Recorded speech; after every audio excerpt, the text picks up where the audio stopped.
आज Doubtnut app download करें। Doubtnut पर अपने सभी गणित, रसायन विज्ञान, भौतिक विज्ञान और जीव विज्ञान के डाउट्स का करो सफाया। बस प्रश्न की फोटो खींचो, एक ही प्रश्न को क्रॉप करो और तुरंत वीडियो सोल्यूशन पाओ। अभी डाउनलोड करें। इस क्वेश्चन में हमें गिवन है एक ठोस गोला क्षैतिज तल पर लुढ़कता है, उसकी रेखीय गतिज ऊर्जा और घूर्णन गतिज ऊर्जा का अनुपात क्या होगा। हमें क्या बताना है, ठोस गोले का जो कि किसी क्षैतिज तल पे लुढ़क रहा है तो उसकी रैखिक गतिज ऊर्जा और घूर्णन गतिज ऊर्जा का हमें अनुपात बताना है। यहाँ से हमने अपना डायग्राम बना लिया। इस डायग्राम पे क्वेश्चन में कह रहा है हमारे पास एक क्षैतिज तल है जिसपे एक ठोस गोला हमारा लुढ़क रहा है। लुढ़कने का मतलब क्या होता है कि ये जो ठोस गोला है अपने द्रव्यमान केंद्र O के परितः इस क्षैतिज तल पे घूम रहा होगा। मतलब इसका अगर गोले का द्रव्यमान केंद्र O है तो इस द्रव्यमान केंद्र O के परितः ये हमारा गोला इस क्षैतिज तल पे घूम रहा होगा। हम मान लेते हैं ओमेगा कोणीय वेग से यह हमारा लुढ़क रहा है। ठीक, अगर ये लुढ़केगा तो यहाँ से घूम रहा होगा और ये हमारा आगे भी बढ़ेगा। चूंकि इसको आगे बढ़ना, गति करना है, तो इसका जो द्रव्यमान केंद्र होगा वो v वेग से हमारा आगे भी बढ़ेगा।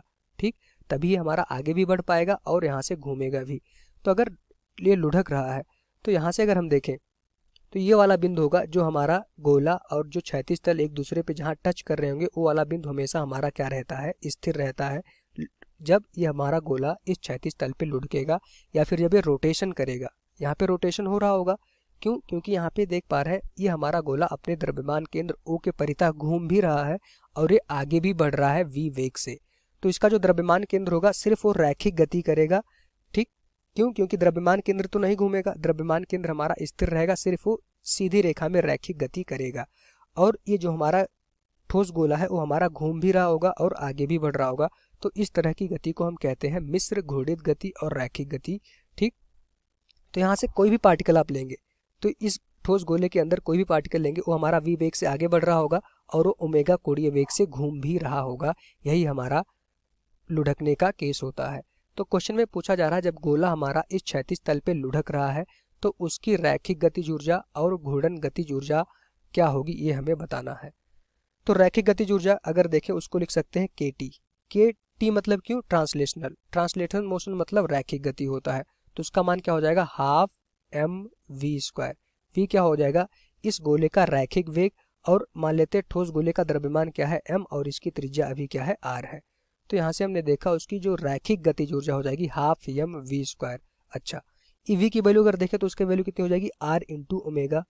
क्यों? क्योंकि जो ये रैखिक वेग होगा वो हमारा r इंटू ओमेगा होगा। ओमेगा क्या होगा, ये हमारा जिस कोणीय वेग से हमारा घूम रहा होगा गोला। ठीक, तो रैखिक वेग और कोणीय वेग में क्या संबंध होता है, v बराबर r ओमेगा। तो यहाँ से इसको हम वैल्यू पुट कर सकते हैं। तो हमारे पास जो रैखिक गतिज ऊर्जा आ जाएगी उसका मान हो जाएगा हाफ v की जगह पे पुट करेंगे r ओमेगा, उसका स्क्वायर करेंगे तो आ जाएगा r² ओमेगा स्क्वायर। ये हमारा आ गया कौन सी गतिज ऊर्जा, रैखिक गतिज ऊर्जा। इसी तरह से हम देख सकते हैं अपना घूर्णन गतिज ऊर्जा जिसको लिख सकते हैं KR। R मतलब रोटेशन, K मतलब गतिज ऊर्जा। तो रोटेशन की वजह से जो गतिज ऊर्जा आएगी वो हमारा उसका सूत्र होता है half I omega square. I क्या, उस अक्ष के परितः जड़त्व आघूर्ण जिसके परितः वस्तु हमारी घूम रही हो।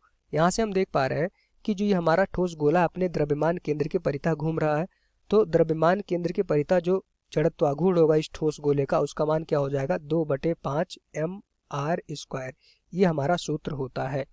चूंकि ये अपने द्रव्यमान केंद्र के परितः ही घूम रहा है तो उसका जड़त्व आघूर्ण कितना हो जाएगा, 2/5 mr²। वैल्यू यहाँ पे पुट कर दीजिए तो रोटेशनल गतिज ऊर्जा जो हमारे पास आ जाएगी उसका मान हो जाएगा हाफ I की जगह पे क्या रखेंगे, 2/5 mr² इंटू ओमेगा स्क्वायर। ठीक, हमें क्या चाहिए था, रैखिक गतिज ऊर्जा और घूर्णन गतिज ऊर्जा का अनुपात। मतलब कि हमें ये निकालना था KT/KR। KT/KR की वैल्यू फाइंड आउट करनी थी। आइए यहाँ पे फाइंड आउट कर लेते हैं। KT की वैल्यू आपने निकाल ली है हाफ mr² ओमेगा स्क्वायर, ये हमारा KT की वैल्यू थी। KR की वैल्यू हमने अलग से निकाल ली है, उसकी वैल्यू कितनी है, half into 2/5 mr² omega square. तो यहाँ से आपको क्या दिख रहा है, mr² ओमेगा स्क्वायर से हमारा कैंसिल हो गया, हाफ से हाफ हमारा कैंसिल हो गया।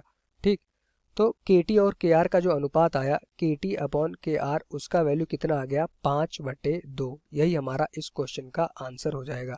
तब जब कोई ठोस गोला हमारा किसी क्षैतिज सतह पे हमारा अगर गति करता है, कौन सी गति, हमारा अगर वो लुढ़क रहा है तो उसकी जो रैखिक गतिज ऊर्जा होगी और रोटेशनल गतिज ऊर्जा होगी उसका अनुपात कितना आ जाएगा 5/2। यही हमारा इस क्वेश्चन का आंसर हो जाएगा।